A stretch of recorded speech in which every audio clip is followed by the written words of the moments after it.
വീണ്ടും ഞാൻ സ്കൂളിൽ പഠിക്കുമ്പോൾ ഇറങ്ങിയ ഒരു സിനിമയാണ് 2011 റിലീസായ ഉറുമി. അത് ഓൾട്ടർനേറ്റ് ഹിസ്റ്ററി എന്ന് പറയുന്ന ജോണറിൽ വരുന്ന ഒരു പടമാണ്. മലയാളത്തിൽ അങ്ങനെ വലിയ എക്സ്പെരിമെന്റ് ഒന്നും നടത്തിയിട്ടില്ലാത്ത, പക്ഷെ വന്നിട്ടുള്ള പടങ്ങളൊക്കെ അത്യാവശ്യം നല്ല രീതിയിൽ ആൾക്കാർക്ക് ഇഷ്ടപ്പെട്ടിട്ടുള്ള ഒരു ജോണർ കൂടിയാണ് ഈ ഓൾട്ടർനേറ്റ് ഹിസ്റ്ററി എന്ന് പറയുന്നത്. ആ ജോണറിൽ 2011 വന്ന സിനിമയാണ് ഉറുമി.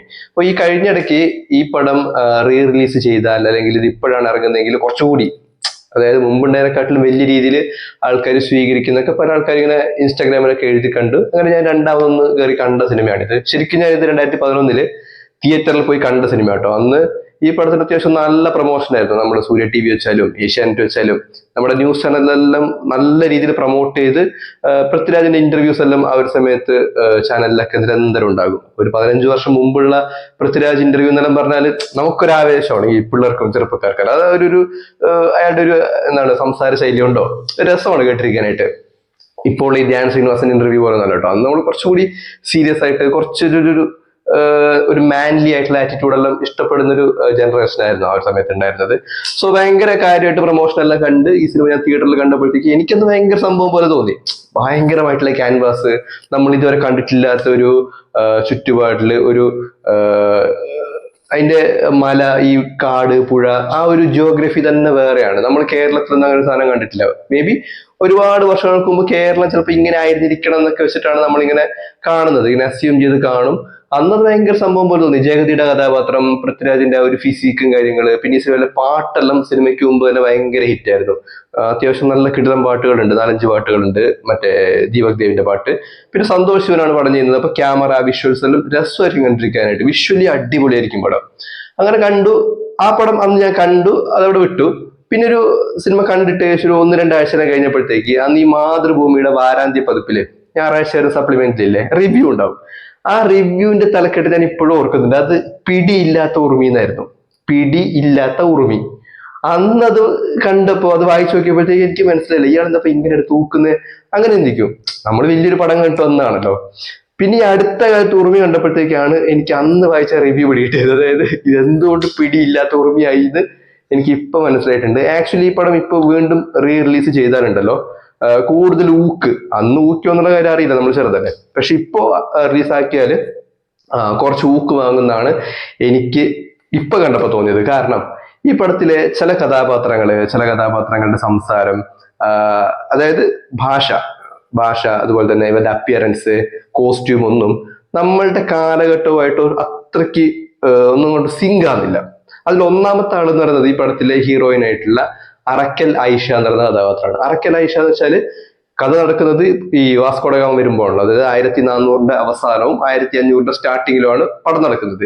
അപ്പൊ ആ കാലഘട്ടത്തില് കേരളത്തിലെ ഒരു മുസ്ലിം രാജവംശത്തിലെ ഒരു റാണി അല്ലെങ്കിൽ ഒരു രാജകുമാരിയുടെ അപ്പിയറൻസ് അല്ലെങ്കിൽ ഡ്രസ്സോ അങ്ങനെയുള്ള കാര്യങ്ങളൊന്നും അല്ല ഈ ഐഷ ഇട്ടിട്ടുള്ളത്. ഐഷ എന്ന് വെച്ചാല് നേരെ നമ്മൾ ഈ ബോളിവുഡിൽ നിന്ന് ഒരു ഐറ്റം ഡാൻസറിനെ കൊണ്ടുവന്നിട്ട് തലയിൽ ഒരു പുതപ്പ് പോലെ ഇട്ടിട്ട് ഷോൾ ഇട്ട് കഴിഞ്ഞാൽ എങ്ങനെ ഉണ്ടാകും, അതാണ്. അതായത് തല മാത്രമാണ് ഐഷ, താഴോട്ട് മൊത്തം ഈ ഷോർട്സും ഒരു ജമ്പറും പോലത്തെ ഒരു ഡ്രസ്സ് ഇട്ടിട്ടുണ്ട്. അപ്പൊ ഇത് അങ്ങോട്ട് സെറ്റ് ആവുന്നില്ല. അതായത് 1400-ലല്ല, ഇനി 2005-ലും 2026-ലോ 3010 എടുത്തു കഴിഞ്ഞാലും ഇങ്ങനെ ഒരു ഐഷ കേരളത്തിൽ ഉണ്ടാവില്ല. എന്ന് മാത്രമല്ല, ഈ കഥാപാത്രം ഈ ഡയലോഗ് പറയുന്ന സമയത്ത് ഒരു എക്സ്പ്രഷൻ ഇല്ല എന്ന് വെച്ചാൽ വലിയ ഭാവാഭിനയം കാണിക്കണം എന്നല്ല ഞാൻ ഉദ്ദേശിക്കുന്നത്. നമ്മൾ സ്വാഭാവികമായിട്ടും സംസാരിക്കുന്ന സമയത്ത് ഈ മുഖത്തുള്ള പേശികൾക്കെല്ലാം ഉണ്ടാകുന്ന ഒരു ചലനം ഉണ്ടല്ലോ, അതൊന്നും ഈ കഥാപാത്രത്തിനില്ല. ആക്ച്വലി ഇങ്ങനെ ലിപ്പ് മാത്രമാണ് ഇവരാനങ്ങ. അത് ഈ ജനീലിയുടെ ക്യാരക്ടറിന് മാത്രമല്ല, ഈ വിദ്യാബാലന്റെ ക്യാരക്ടർ, അതുപോലെ തന്നെ ഈ സിനിമയിൽ വേറെ നോൺ മലയാളി ആക്ടേഴ്സ് ആയി വന്നവർക്കെല്ലാം ഈ കുഴപ്പമുണ്ട്. അപ്പൊ ഇത് ആദ്യം കാണുന്ന സമയത്ത് നമ്മൾ ഇത്രയും ചിന്തിക്കില്ല. പിന്നെ ഈ അടുത്ത് കാണുമ്പോഴത്തേക്ക് ഇത് വേറെ ഏതോ ഭാഷയിലോ തമിഴിലോ ഹിന്ദിയിലോ മറ്റോ ഇറങ്ങിയ പൃഥ്വിരാജ് അഭിനയിച്ച ഒരു സിനിമ മലയാളത്തിലേക്ക് ഡബ് ചെയ്ത പോലെയൊക്കെ നമുക്ക് തോന്നും. അതിന്റെ കാരണം ഇതാണ്. പലപ്പോഴും ഇവർ പറയുന്ന ഡയലോഗും അതിന്റെ ഇമോഷൻ ക്യാരി ചെയ്തിട്ടല്ല പറഞ്ഞിട്ടുള്ളത്, പ്രത്യേകിച്ച് ഐഷയുടെ കഥാപാത്രം. അതുപോലെ തന്നെ മറ്റൊരാൾ പ്രഭുദേവയാണ്. ഈ പ്രഭുദേവയുടെ ക്യാരക്ടർ സിനിമയുടെ സ്റ്റാർട്ടിങ് മുതലേ ഉണ്ട്. അതായത് കേളു നായനാരുടെ ചെറുപ്പകാലം മുതൽ തന്നെയുള്ള ഒരു സുഹൃത്താണ് ഈ സിനിമയിലെ വവ്വാലി. ഇയാൾ തമിഴ് ബാക്ക്ഗ്രൗണ്ടിലുള്ള ഒരു മുസ്ലിം കഥാപാത്രമാണ്. അപ്പൊ ആലോചിച്ച് നോക്കാം, ഈ 1400-ലും 1500-ലൊക്കെ കേരളത്തിന്റെ പ്രത്യേകിച്ച് ഈ മലബാർ ഏരിയയിൽ ഇതുപോലത്തെ ഒരു തമിഴ് മുസ്ലിം ഫാമിലി ഉണ്ടെങ്കിൽ അവരുടെ ഭാഷ എന്ന് പറയുന്നത് ഒരിക്കലും നമ്മൾ ഈ സിനിമയിൽ കാണുന്നത് പോലെ അയാളുടെ ഭാഷ മാത്രം തമിഴ്, ബാക്കിയുള്ള ആൾക്കാരെല്ലാം ഭയങ്കര മലയാളം, അങ്ങനെ ആവാനുള്ള സാധ്യതകൾ വളരെ കുറവാണ്. കാരണം ആൾക്കാർക്കെല്ലാം വിദ്യാഭ്യാസം വിദ്യാഭ്യാസമുള്ള ആൾക്കാർ വളരെ കുറവാണ്. അധികവും ഈ വായ്മൊഴിയിൽ കൂടിയിട്ടുള്ള സംസാര രീതി ആയിരിക്കുമല്ലോ. അച്ചടിയൊന്നും അന്ന് വന്നിട്ടില്ലല്ലോ, പ്രത്യേകിച്ച് സാധാരണക്കാരായിട്ടുള്ള ആൾക്കാർക്ക്. സോ കുറെ നാളായിട്ട് ഇയാൾ ഈ മലയാളികൾക്കിടയിൽ ജീവിച്ചിട്ടുണ്ടെങ്കിൽ അയാളുടെ ഭാഷയും ഇതിലെ ബാക്കിയുള്ള കഥാപാത്രങ്ങളുടെ ഭാഷയും തമ്മിൽ ഒരു പൊരുത്തം വരണം. ഒരു എന്തെങ്കിലുമൊക്കെ ചില സിനിമ എന്തെങ്കിലുമൊക്കെ എന്നല്ല 80% ശരിയാക്കും. കാരണം തമിഴ്നാട്ടിൽ നിന്നൊക്കെ നമ്മുടെ നാട്ടിൽ വന്ന് ജോലി ചെയ്യുന്ന ആൾക്കാരോട് നമ്മളിപ്പോ സംസാരിക്കുന്ന സമയത്ത് അവരുടെ മലയാളം നമ്മുടെ മലയാളം അങ്ങനെ വലിയ വ്യത്യാസമുള്ളത് പോലെ തോന്നൂല. ചില വാക്കുകളിലോ ചില പ്രൊണൗൺസിയേഷനോ നമുക്ക് മനസ്സിലാകും, പിന്നെ കണ്ടാൽ മനസ്സിലാവും. അതല്ലാതെ നമ്മുടെ നാട്ടിലല്ലാത്ത ഒരാളാണ് ഇവരോട് സംസാരിക്കുന്നതെങ്കിൽ അവർ വിചാരിക്കുന്നത് ഇവർ മലയാളികളാണെന്ന് തന്നെ ഇരിക്കും. അത്രയ്ക്കും ഇഴകിച്ചേരുമല്ലോ, പ്രത്യേകിച്ച് ഇവിടെ തന്നെ ജീവിക്കുന്ന സമയത്ത്. പക്ഷെ ഇതിലെ ഈ പ്രഭുദേവയുടെ കഥാപാത്രം എടുത്ത് നോക്കിക്കഴിഞ്ഞാലില്ലേ, ഭയങ്കര കല്ലുകടിയായിരുന്നു. അതെനിക്ക് അന്ന് കണ്ടപ്പോഴും എനിക്ക് അങ്ങനെ തന്നെയാണ് തോന്നിയത്. പിന്നെ എനിക്ക് മാത്രം തോന്നിയതാണോ എന്ന് വെച്ചാൽ ഞാൻ ഉണ്ടായിരുന്നു. പക്ഷെ ഈ കഥാപാത്രം ഈ നിത്യ മേനോനുമായിട്ടുള്ള ചില ഇന്ററാക്ഷൻ സീന്, അതുപോലെ ഇയാളുടെ എക്സ്പ്രഷൻസ്, പിന്നെ സിറ്റുവേഷൻ ഒട്ടും യോജിക്കാത്ത രീതിയിലൊക്കെയാണ് ഈ പ്രഭുദേവ എക്സ്പ്രഷൻ കൊടുത്തിട്ടുള്ളത്. പൃഥ്വിരാജ് ഇങ്ങനെ വലിയ ഡയലോഗ്, കിൻഡൽ പോലത്തെ ഡയലോഗാണ് ഈ കേളുന്നതിനാര് പറയുന്നത്. ഇത് പറയുന്ന സമയത്ത് പ്രഭുദേവയുടെ എക്സ്പ്രഷൻ എന്നെല്ലാം പറഞ്ഞാൽ ഏതോ ഒരു തമിഴ് കൊമേഴ്ഷ്യൽ പടത്തിലെല്ലാം അഭിനയിക്കുമ്പോൾ അയാളിടുന്ന എക്സ്പ്രഷൻ പോലെയാണ്. അപ്പോൾ അത് ഭയങ്കര ഒരു അങ്ങോട്ടും ഇങ്ങോട്ടും ഒന്നും പൊരുത്തപ്പെടുന്നില്ല, ഭയങ്കര കല്ലുകടി പോലെ എനിക്ക് അന്നേ ഫീൽ ചെയ്തായിരുന്നു. ഇപ്പൊ കാണുമ്പോൾ നല്ലോണം ഫീൽ ചെയ്യും, നമുക്ക് എടുത്ത് ഊക്കാനെല്ലാം തോന്നും. എന്ന് മാത്രമല്ല, ഈ പടത്തിലെ അടുത്ത ആള് വിദ്യാബാലന്റെ കഥാപാത്രവും ഒരു അൺവാണ്ടഡ് ആയിട്ടുള്ള ക്യാരക്ടർ ആയിട്ടാണ് എനിക്കിപ്പോ തോന്നുന്നത്. രണ്ട് കാലഘട്ടങ്ങളിലായിട്ട് എല്ലാ ക്യാരക്ടേഴ്സും കയറി വരുന്നുണ്ട്. അപ്പോൾ ഇതിൽ പഴയ കാലഘട്ടത്തില് വിദ്യാബാലൻ ഒരു പാട്ട് സീനിലാണ് വരുന്നത്. ഒരു നാലുകെട്ട്, പൊളിഞ്ഞ നാലുകെട്ട് പോലത്തെ ഒരു വീട്ടിനുള്ളിൽ ഈ ചലനം ചലനം അങ്ങനെ എന്താന്ന് തോന്നുന്ന പാട്ട്.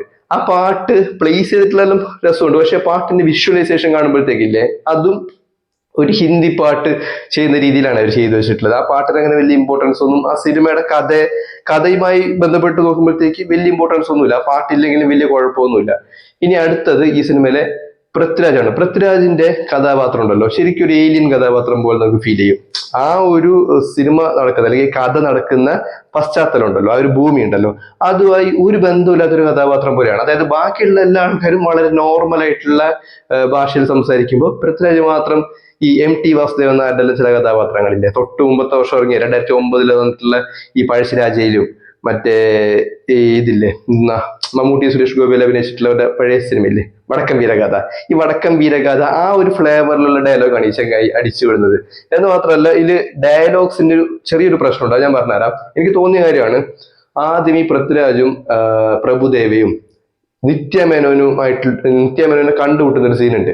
അപ്പൊ ആ സീൻ അവർ എക്സിക്യൂട്ട് ചെയ്തിട്ടുള്ളത്, ആദ്യം ഇവര് ഒരു കാട്ടുമുയലിനെ, കൊമ്പനില്ലേ കാട്ടുമുയലെ, ഇതിനെ പിടിക്കാനായിട്ട് ഈ പ്രഭുദേവ ഇങ്ങനെ ഓടി വരുന്നതും മുയല് ചാടിയിട്ട് പൃഥ്വിരാജിന്റെ ഫ്രണ്ടിൽ പോയി നിൽക്കും. പൃഥ്വിരാജിന്റെ കയ്യിൽ അത് കറക്റ്റ് കിട്ടുന്ന സമയത്ത് പൃഥ്വിരാജ് മുയലിനെ ഇങ്ങനെ എടുത്തിട്ട് ഇത് ഒരു പെൺമുയലാണെന്നും ഇതിന്റെ വയറ്റിൽ കുട്ടികളുണ്ടെന്നും ആ ഒരു ഐഡിയ ഇയാൾ കൺവേർട്ട് ചെയ്യും. അതായത് പെണ്ണിനെയും പിഞ്ചിനെയും ഒന്നും ചെയ്യരുത്, അച്ഛന്റെ വാക്ക് എന്നൊക്കെ പറഞ്ഞൊരു ഡയലോഗ്.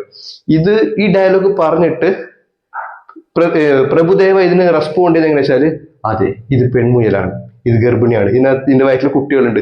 ഇതേ കാര്യം തന്നെയാണ് തിരിച്ചുകൾ റെസ്പോണ്ട് ചെയ്യുന്നത്.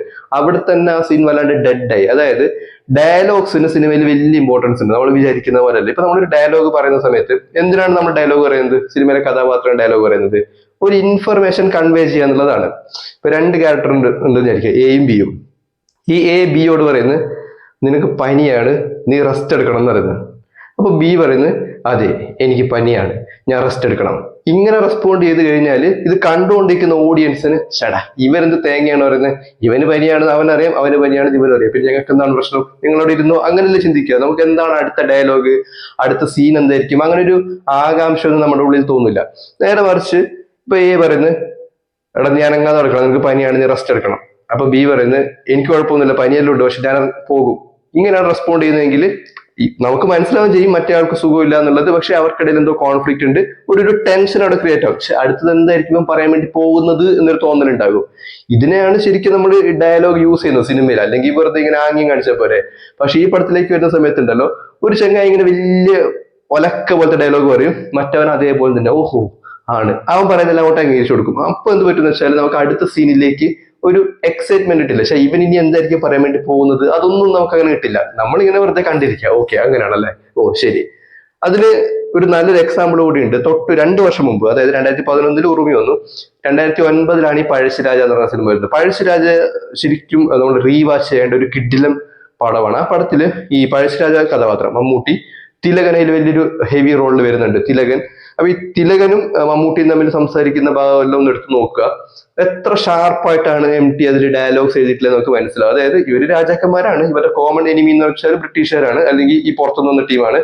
ഇവരെ ഡിഫെൻഡ് ചെയ്യണമെങ്കിൽ രണ്ടുപേർക്കുണ്ട്. പക്ഷെ ഇവരുടെ സംസാര ഭാഷയിൽ, അതായത് കോൺവെർസേഷനിൽ ഉണ്ടല്ലോ, ഇവർ രണ്ടുപേരും തമ്മിലുള്ള കോൺഫ്ലിക്റ്റ് എല്ലാം വളരെ വിസിബിൾ ആണ്. ഇതേ സാധനം തന്നെ ഈ സുരേഷ് കൃഷ്ണയുടെ ക്യാരക്ടറും ശരത് കുമാറിന്റെ ക്യാരക്ടറും സംസാരിക്കുമ്പോഴും ഉണ്ട്. അവിടെ നമുക്ക് ആ ഡയലോഗ്സിന്റെ ഇമ്പോർട്ടൻസ് മനസ്സിലാകും, നമുക്ക് കിട്ടും. അതായത് ഇവർ തമ്മിൽ എന്തൊക്കെയോ പ്രശ്നങ്ങളുണ്ട്, പക്ഷെ ഒരു കോമൺ എനിമി എന്ന് വെച്ചാൽ മറ്റവരാണ്.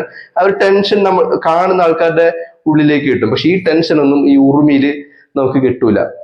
ഇനി അടുത്തൊരു ഫ്ലോപ്പ് കൂടി ഞാൻ പറഞ്ഞുതരാം. ഈ പടത്തിന്റെ ആക്ഷൻ കോറിയോഗ്രഫി, അതായത് ഉറുമി എന്ന് പറയുന്ന ഒരു മാസ്റ്റർ വെപ്പൺ ആണ് ഈ പടത്തിന്റെ ഒരു മെയിൻ ടൂൾ എന്ന് പറയുന്നത്. സിനിമയുടെ പേര് തന്നെ ഉറുമി എന്നാണല്ലോ. ഈ ഉറുമി മര്യാദയ്ക്ക് നേരെ മണ്ണ് യൂസ് ചെയ്തിട്ടില്ല എങ്കിൽ ഇതെടുത്ത് അപ്ലൈ ചെയ്യുന്ന ആൾക്ക് തന്നെ അത്യാവശ്യം നല്ല ഇഞ്ചുറി ഉണ്ടാവും. അങ്ങനത്തെ ഒരു സാധനമാണ് ഇത്. പക്ഷെ ഈ സിനിമയിൽ പല സ്ഥലത്തും ഈ ഉറുമി ഇവർ ചെയ്തിട്ടുള്ളത് നമ്മൾ ഈ ചാട്ടയെല്ലാം കൊണ്ട് ഇങ്ങനെ അടിക്കില്ലേ, അതേപോലെയാണ്. ഞാൻ ഈ അടുത്ത കാലത്ത് കണ്ട സമയത്താണ് ശ്രദ്ധിച്ചത്. എന്ന് മാത്രമല്ല മിക്ക ഫൈറ്റ് സീക്വൻസും ഇല്ലേ സ്റ്റാൻഡിങ് ആയിട്ടാണ് ചെയ്തിട്ടുള്ളത്. അത് ഭയങ്കര, രണ്ടാമത്തെ പ്രാവശ്യം കാണുന്ന സമയത്ത് നമുക്ക് അത്ര വലിയൊരു ഹൈ ഒന്നും കിട്ടൂല. ഓക്കെ, അവര് അടി കൊണ്ടിട്ട് പോയിക്കോളുന്നുള്ളൊരു മെന്റാലിറ്റി നമുക്ക് ഓൾറെഡി വരും. പിന്നെ ഇതിലത്തെ ബാക്കിയുള്ള കോ ആർട്ടിസ്റ്റുകളായിട്ട് വന്നിട്ടുള്ള ഫൈറ്റേഴ്സ് ഉണ്ടല്ലോ, അവരെല്ലാം വളരെ വീക്ക് ആയിരുന്നു. എനിക്ക് തോന്നുന്നു ഈ സിനിമയുടെ പ്രൊഡ്യൂസർ എല്ലാം ഈ സിനിമയിൽ ഫൈറ്റ് മാൻ ആയിട്ട് വന്നിട്ടുണ്ട്, കുറച്ച് മസിലല്ലോടെ ചങ്ങായി. അങ്ങനെ നോക്കി കഴിഞ്ഞാലും ഇത് അന്ന് കണ്ട ഒരു എക്സൈറ്റ്മെന്റോട് കൂടിയിട്ട് നമുക്കിപ്പോ കാണാൻ പറ്റിയൊരു പടമല്ല. പക്ഷെ എന്റെ മ്യൂസിക് ഡിപ്പാർട്ട്മെന്റ്, ക്യാമറ, അങ്ങനെയുള്ള കാര്യങ്ങളൊക്കെ അടിപൊളിയാണ്. പക്ഷെ ഡയലോഗ്സ് എല്ലാം ഉണ്ടല്ലോ വെരി വെരി വീക്കാണ്. ഒരു ഓൾട്ടർനേറ്റ് ഹിസ്റ്ററിക്ക് ഞാൻ നല്ല എക്സാമ്പിൾ ആയിട്ട് കാണുന്ന രണ്ട് പടങ്ങൾ, ഒന്ന് ഇയോബിന്റെ പുസ്തകവും മറ്റൊന്ന് രേഖാചിത്രമാണ്. അപ്പൊ ഇയോബിന്റെ പുസ്തകവും രേഖാചിത്രവും കാണുന്ന സമയത്ത് നമുക്ക് എവിടെ ഒരു കൺഫ്യൂഷനോ ഒരു ഡൗട്ടോ ഒന്നും തോന്നൂല. അന്ന് ഇങ്ങനെയൊക്കെ സംഭവിക്കുമോ എന്ന് നമുക്ക് തോന്നില്ല. ഓക്കെ, ഇങ്ങനെയും സംഭവിക്കാം, അല്ലെ സംഭവിച്ചിട്ടുണ്ടാകാം, ആ ഒരു ഐഡിയ ആണ് നമുക്ക് കിട്ടുക. പക്ഷെ ഉറുമി കാണുന്ന സമയത്ത് നമുക്ക് ക്ലിയർ ആവാം, ഇത് ഇവൻ ഉണ്ടാക്കിയ സ്റ്റോറി തന്നെയാണ്, ഇങ്ങനെ ഒരിക്കലും ഉണ്ടാവില്ല. അതായത് ഒരിക്കലും ആ കാലഘട്ടമായിട്ടും ആ ഒരു ഭൂമി, ആ ഒരു പശ്ചാത്തലവുമായിട്ടും ഒട്ടും പൊരുത്തപ്പെടാത്ത കുറച്ച് കഥാപാത്രങ്ങളെ എവിടുന്നല്ലോ പിക്ക് ചെയ്ത് വെച്ചിട്ട് ഒട്ടും യോജിക്കാത്ത രീതിയിലുള്ള കോസ്റ്റ്യൂംസും അങ്ങനെയുള്ള ചില സെറ്റപ്പുകളൊക്കെ ഉണ്ടാക്കി വെച്ചിട്ട് ഉണ്ടാക്കിയെടുത്ത ഒരു വലിയ പടം. അപ്പൊ കാണുമ്പോൾ ഇത് വേറെ ഏതോ ഭാഷയിൽ ഡബ് ചെയ്തിറക്കിയ ഒരു സിനിമ പോലെ തോന്നും. പക്ഷെ ഇതൊന്നും ഞാൻ 15 വർഷം മുമ്പ് കാണുന്ന സമയത്ത് ഞാനിതൊന്നും ആലോചിച്ചിട്ടില്ല. നമ്മൾ ചെറിയ കുട്ടികളല്ല, നമ്മളിങ്ങനെ വലിയൊരു എക്സൈറ്റ്മെന്റിൽ കാണും. പക്ഷെ പിന്നീട് കാണുന്ന സമയത്ത് ഇത് അത്ര വർക്കാവാത്തൊരു സിനിമയായിട്ടാണ് എനിക്ക് തോന്നിയിട്ടുള്ളത്. സോ എന്താണ് നിങ്ങളുടെ അഭിപ്രായം എന്നുള്ള കാര്യം ഒന്ന് കമന്റ് ചെയ്യുക. See you in the next video of ആ പഴയ പടം. ബൈ.